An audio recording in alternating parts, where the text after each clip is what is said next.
Hi guys, magbabasa ako. Read the paragraph. Circle the correct answer. Beatrice studies in Westville Elementary School. It is a big school.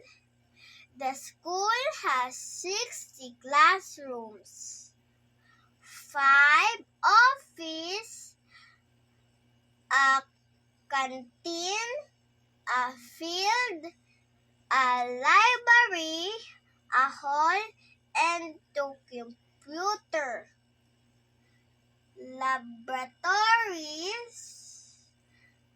Bea's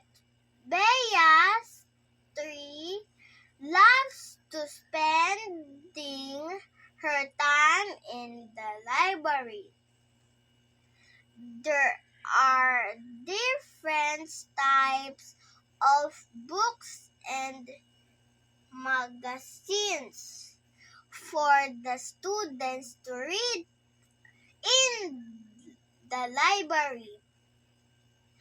She always borrows books from the library to read at home. Question number 1. How many classrooms are there in Beatrice's school? A.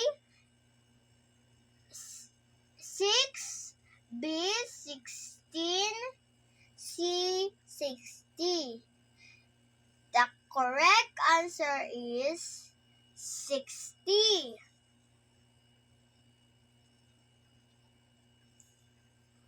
Question number 2.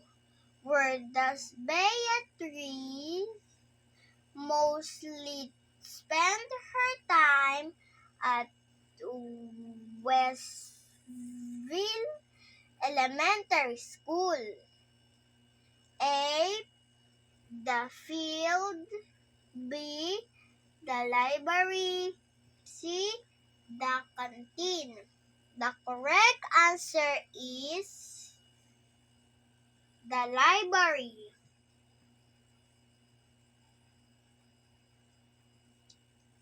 Question number 3. What are available for the students to read in the library? A. Comics, B. Magazines, C. Recipes. The correct answer is magazines.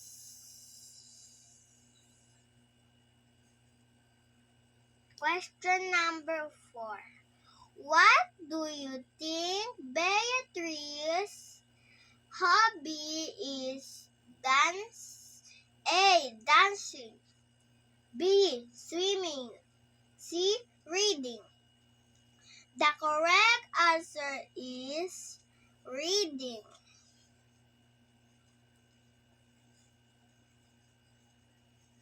Question number 5. Which of the following place is not found in Beatrice's school? A. Science laboratory, B. Computer laboratory, C. Canteen. The correct answer is science laboratory.